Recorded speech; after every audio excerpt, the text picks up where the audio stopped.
ओम शांति। जिसका कत्ल किया वही बच्चा बन करके आया। कर्म का खेल देखिए।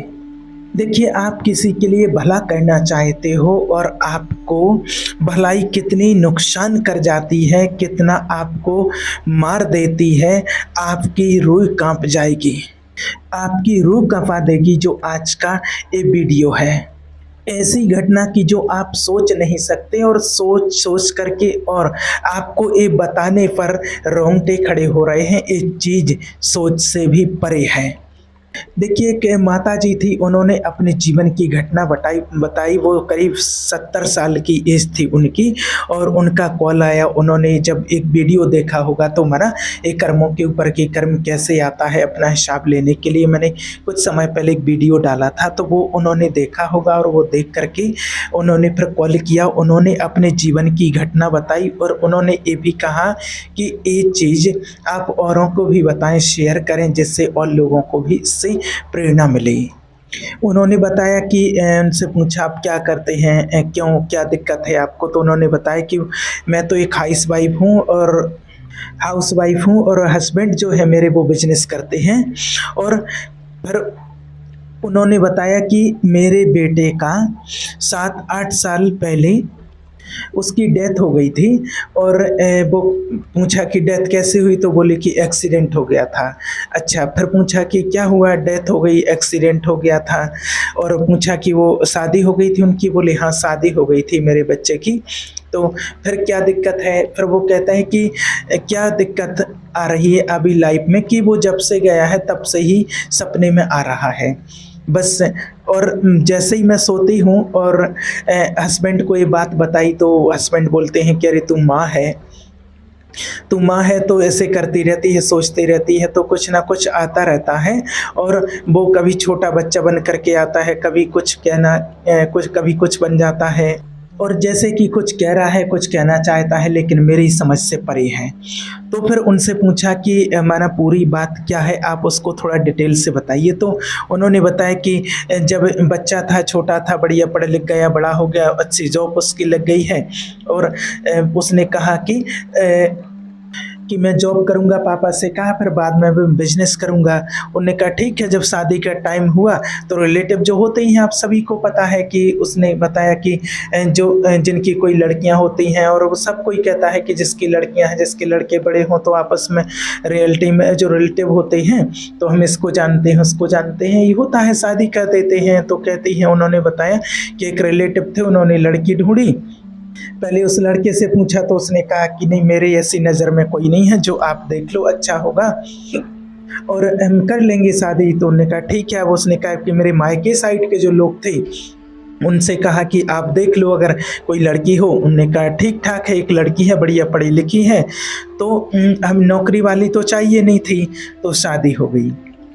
समझना बात को। अब फिर क्या हुआ, फिर उन्होंने आगे बताया कि जब शादी हो जाती है और उसके बाद अब हमने तो ये सोच करके शादी की थी कि चलो भाई कि माना ऐसे ज़रूरतमंद घर की है, थोड़ा इज्जत करेगी, अच्छे से रहेगी और अपना अच्छे से घर का काम करती। अब जैसे ही वो घर में आती है तो जैसे उसके हाव भाव से फील करती, तो बोलती तो कुछ है नहीं कि भाई रिश्तेदारी का मामला है, रिश्तेदारों ने शादी करवाई है। तो उन्होंने कहा कि जैसे ही मैं बाथरूम में गई तो वहाँ पर बाथरूम में उसकी जो बाथरूम थी बहू की, वो उसमें अजीब सी स्मेल आ रही थी। तो उसने देखा कि एक कपड़ा था और कपड़े में थोड़ी सी दवाइयाँ पड़ी हुई थी। तो उसने कहा कि कपड़ा कौन रखता है? और फिर उसने कहा कि मैंने पूछा बहू को कि बाथरूम में जा कर के मना दवाई किस बात की है, किस बात की दवाई ले जाती है? तो वो कहती है कि टालने टूलने लगी कि। तो फिर उसने कहा कि पहले तो मेरा दिल किया कि बेटे को पूछूं, लेकिन फिर उसने कहा कि जब ये चुपचाप खा रही है तो शायद बेटे को नहीं पता होगा। तो फिर उन्होंने कहा कि चलो मैं भी एक भाई लेडी हूँ और चलो ठीक है, जो भी है मैंने इनसे पूछ लेती हूँ। तो फिर उससे पूछा कि बहू से कि बेटा तुम ठीक ठाक है, कोई दिक्कत तो नहीं है, कोई प्रॉब्लम तो नहीं है, ये सब चीज़ें होती हैं। और फिर उसने कहा सब ठीक ठाक है, कोई दिक्कत नहीं है। और फिर मैंने पूछा कि कौन से डॉक्टर के पास जाती हो? तो फिर उसकी तो आवाज़ ही बदल गई, एकदम आवाज़ ही तेज हो गई। आप क्या समझती हो मुझे ऐसा ही वैसा? उसकी भाषा बड़ी अलग। तो मैंने कहा हुआ क्या है?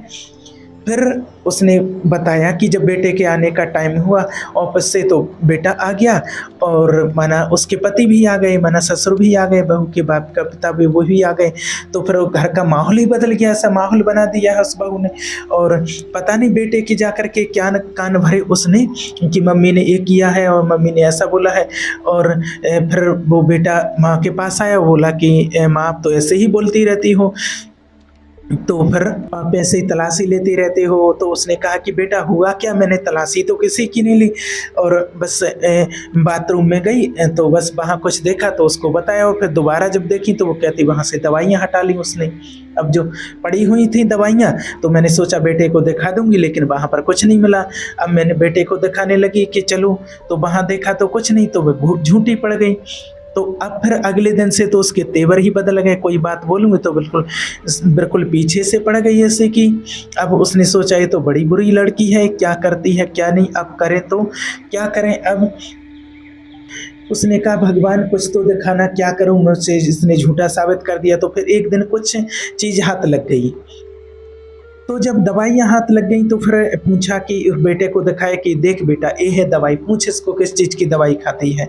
अब क्या है कि वो कंसीव नहीं कर रही थी, अब उसके हस्बैंड को पता नहीं है इस चीज़ का, और ये वो दवाइयाँ वही खाती थी कि कंसीव ना करूं। अब हुआ क्या, हस्बैंड ने देखा कि दवाइयाँ, डॉक्टर को जाकर के पूछा कौन से डॉक्टर से लेती है, उसकी सिट्टी पिट्टी गुम। अब इसने तो और ही तमाशा कर दिया। फिर अब वो कहती हैं कि इसने तो और तमाशा कर दिया, बेटा ऑफिस चला गया, हस्बैंड अपने बिजनेस पर चला गया, अपने आप को मारा पीटा और एकदम कहीं कहीं जलाने लग गई, और कि मेरे को ये किया, मेरे को ये किया, मेरे को मारा है ये। अरे वो घबरा गई, ये क्या तमाशा, पुलिस केस, पुलिस को बुला लिया है उसने, तुरंत मायके वालों को बुला लिया है। अब हैरान हो जाओगे आप। अब वो कहती है, और उसने खुद बताया, बेचारी वो माताजी जो थी उसने बताया कि ये वही लोग हैं, मैं तो समझ ही नहीं पा रही थी। और फिर पुलिस को बोला कि भाई हमने कुछ नहीं किया, ना इनको मारा है, कुछ नहीं किया है, और इसने तो अपने आप को जो कुछ किया है। अब पुलिस पकड़ को ले गई, और फिर पुलिस पकड़ करके ले गई, लेकिन उसने कहा, बहुत रिक्वेस्ट किया कि ऐसा कुछ नहीं किया, लेकिन उसका पल्ला भारी, कौन उसको समझेगा, अब कौन उनकी बातों को सुनेगा। समझना आप बात को कि आजकल क्या क्या हो रहा है दुनिया में। अब फिर जो उसके भाई थे जो मायके वाले, उनको पता कराया कि जो आपने बोला था कि लड़की तो बहुत अच्छी है, लेकिन इसका चक्कर क्या है, तो ऐसी कहानी गढ़ रही है। तो फिर एक और पोल वहाँ पर खुलती है, वो बताते हैं उसके घर वाले, मायके वाले, कि ये लड़की जो थी एक बार किसी के साथ और भाग गई थी। अब फिर इसलिए उन्होंने कहा था कि गरीब घर की और अच्छी लड़की है, शादी कर लो आप। अब ठीक है, उसने कहा कि मिट्टी डाली, जो भी हुआ अब तो ठीक है, मेरे घर की बहू है, ठीक है, जो हो गया सो हो गया। अब थोड़े दिन के बाद जैसे तैसे वो बात, पुलिस केस खत्म हुआ, और थोड़े दिन के बाद बातचीत तो होनी थी। अब फिर क्या हुआ, उसने कहा बेटे से कि बेटा एक काम करो, तुम अलग हो जाओ भाई, तुम दोनों खुश रहो। और बड़ा घर था, कोई कमी नहीं थी, सब कुछ था, बड़ा इतनी बड़ी कोठी बनी हुई थी, अपना अलग ले करके करो, जो कहना हो करो, और अपना शांति से रहो। अब उसके बाद फिर क्या होता है देखना। अब वो कहती है बाद में कि मुझे तो डिवोर्स चाहिए। अब उसने कहा कि जब अलग हो गए, जब तक माँ साथ थी, बंद घर में जो क्लेश था, जो भी था, जो भी समझती थी, और अब सब कुछ माँ अलग हो गई, अब क्यों डिवोर्स चाहिए। वो कहती मुझे तो डिवोर्स चाहिए। अब बाद में फिर कहानी खुली कि डिवोर्स का चक्कर क्या था। जिनको एक गरीब समझ रहे थे, वो गरीब परिवार नहीं था, भाई भी आ गया अपने बहन के फेवर में, कोर्ट में भाई भी आ गया, और भाई कहने लगा नहीं दो डिवोर्स नहीं दो तो हमें तो सीधी एलमुनी चाहिए, सीधी बात खत्म करो। बेटा बोलता है ठीक है, खिच से, रोज रोज की खिच से अच्छा है मैं छुट्टी करूंगा, जो भी है बस बनता है, जो भी है दे दूंगा, ठीक है। अब एक कोर्ट केस चल ही रहा था कि थोड़े दिन के बाद बेटे का एक्सीडेंट हो गया। उसने बताया कि बेटे की डेथ हो जाती है। अब देखो माँ का क्या हाल है, फादर का क्या हाल है, एक भाई और है छोटा उसका।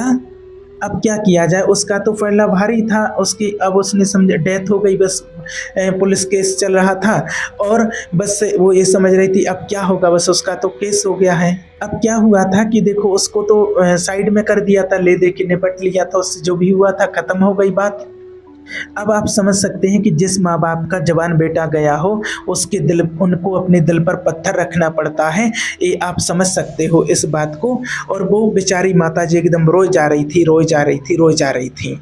अब यहाँ से असली स्टोरी शुरू होती है। अब क्या है कि जब ये तो सारी कहानी उन्होंने बता दी, लेकिन यहाँ से फिर उन्होंने बताया कि जब मुझे वो बच्चा रोज़-रोज़ दिखता था कि ये क्या कहना चाहता है, क्या नहीं है, इसकी असलियत क्या है। और जब वो फिर किसी डॉक्टर के पास जाती हैं, उन्होंने पीएलआर कराया और जब वो फिर देखा, तो जब देखा पता चला डॉक्टर ने कि वो कुछ दे के जाता है, कुछ माँगता है, कुछ कहता है, बोले नहीं बस खींचता है, पल्लू पकड़ के खींचता है। वो मैं नहीं समझ पा रही कि क्या है। और हस्बैंड से पूछा तो वो नहीं समझ पा रहे हैं कि आखिर क्या है। माँ के पास किस लिए आता है? माँ का तो एकदम प्योर कनेक्शन होता है, माँ तो एकदम रोती रहती है, क्या कनेक्शन होता है। अब ध्यान से सुनिए कहानी कहाँ से शुरू हुई थी कि जब से माना रिलेशन शुरू किया और उसकी बेटे की सोल आ गई, बेटे की सोल आ गई। तो फिर डॉक्टर ने जब उससे देखा, उसके लिए पूछा और वो कहा कि तुम्हारा क्या नाम है, क्या हो गया था तुम्हारे साथ। जब पीएलआर किया और सपने में वही बात कहना चाहता था बच्चा उससे, उसने कहा कि मेरा मर्डर हुआ है, मेरा एक्सीडेंट नहीं हुआ है। अकेला एक बाइक पर जा रहा था, कुछ नहीं था वहाँ पर। सडनली दूसरी बाइक आती है सामने से और शाम का टाइम है और थोड़ा सा अंधेरा हो गया था और एक के हाथ में कोई चीज़ थी, क्योंकि इसने हेलमेट पहना हुआ था इसलिए क्लियर नहीं दिखा, और पीछे से मारा और एक गिर गया, वहीं स्पॉट पर गिर गया। अब नेचुरल कोई बॉडी पड़ी और कोई ट्रक आ गया, कुछ आ गया तो एक्सीडेंट ही बोलेंगे, एक्सीडेंट का नाम दे दिया गया। ये हो गई कहानी यहाँ तक की। कौन था? अब सोचो आप, मर्डर किसने किया वो आप जानना चाहते हो, मर्डर किसने किया है वो बताओ। जब उन्होंने देखा तो उसने बताया कि उसकी वाइफ और उसका साला, सगा साला और एक और कोई था, उसकी वाइफ और उसका सगा साला, ये सब मिले हुए थे उसका मर्डर करने के लिए। सोचिए, मैंने एक बार और बताया था कि सगा भी सगा नहीं होता है, किस पर विश्वास करें। कुछ लोग ऐसे धंधे वाले भी होते हैं। आपने अच्छा समझ करके तो शादी कर ली, लेकिन कहानी क्या निकल करके आ रही है। अब क्या हुआ, ये जन्म ले चुका है, जो उसका मर्डर हुआ था वो जन्म ले चुका है, ये बताया उसने। अब इसकी वाइफ के घर में इसकी माना भाभी, उसकी वाइफ की भाभी यानी कि उसके भाई की पत्नी, उन दिनों वो प्रेग्नेंट थी। सुन लीजिए कहानी कहाँ पर आ जाती है। उसने कंसीव किया था, कहता कि मैं उनके घर में आया हूँ, पाई पाई का हिसाब करूंगा, जिसने मर्डर किया था उसी का बच्चा बन करके आया हूँ। ये कोई सोच सकता है? अब वो माँ को ये बता रहा है कि माँ रो मत, इसलिए सपने में आता था। वो कहता है कि माँ रो मत, कभी छोटा बच्चा दिख रहा है, कभी कुछ दिख रहा है, लेकिन मैं समझ नहीं पा रही थी। और वो कहता है कि माँ रो मत, मैं आ गया हूँ, पाई पाई का हिसाब करूंगा। अब आप मुझे बताइए कि आप कहाँ भागोगे कर्मों से। अब आप लोग कहेंगे कि ऐसा कैसे हो सकता है, लेकिन ऐसा होता है। आत्मा कभी झूठ नहीं बोलती है और अपने कर्मों का हिसाब किताब सबको भोगना ही पड़ता है। और कई लोग कहते हैं कि जन्म ले लिया तो सब क्या, फिर कैसे? तो डेटा तो जो जो कर्म किया है वो तो उसको भोगना ही पड़ेगा। अब वो माँ को कहता है कि माँ तुम चिंता मत करो, रो मत, और पाई पाई का हिसाब लूँगा। और उसकी डेथ के बाद फिर उस जो लड़की थी वो उसने कहीं और शादी कर ली। वो बड़ी स्मार्ट है, वो बच्चा नहीं होने देती थी। इसके पहले भी कहीं भाग गई थी, उससे भी पैसे लिए थे। वो सारी कहानियाँ फिर निकल करके आई हैं। और ये भी चीज़ें होती हैं कि देखिए कोई नया नया कैसे कर्म लोग बना लेते हैं बिना सोचे समझे, और वो ये भूल जाते हैं कि इसका हिसाब चुकाना पड़ेगा। एक एक कर्म का हिसाब चुकाना पड़ता है और एक कर्मों का बीज वो लेते हैं, और ऐसे कर्म जो कभी आपको माफ़ नहीं होते हैं उसका फल भोगना ही पड़ता है। अब आपको समझ में आया कि कर्मों का खाता कहाँ पर है। अब उसके घर में जो बच्चा बन करके आया है, अब आने वाले समय में जैसे जैसे वो बड़ा होता जाएगा और वो एक एक पत्ते पत्ते का, पाई पाई का हिसाब करेगा और जीना हराम कर देगा उस परिवार का। आप देख लीजिए, फिर लोग कहते हैं कि ऐसा बच्चा हुआ है, बच्चा ऐसा कर रहा है, बच्चा ऐसा कर रहा है। ऊपर जाकर के जब आत्मा देखती है उसका जहाँ कर्म का हिसाब बनता है, तो वो फिर वहीं कहती है कि मुझे यहाँ जाना है जन्म लेने के लिए, मुझे पाई पाई का हिसाब चुकाना है। ये हमारे कर्मों का रिकार्नेशन। हम बार बार जन्म क्यों लेते हैं, स्टेट क्यों बदलते हैं, क्या होता है, हर बार हिसाब किताब तो पूरा करना ही होता है। इसलिए आप सभी से बार बार कहते हैं कि आप ईश्वर से चाहे ना डरें लेकिन कर्म से जरूर डरिए। कर्म किसी को माफ नहीं करता है और अपने अपने कर्मों का फल सबको भोगना ही पड़ता है।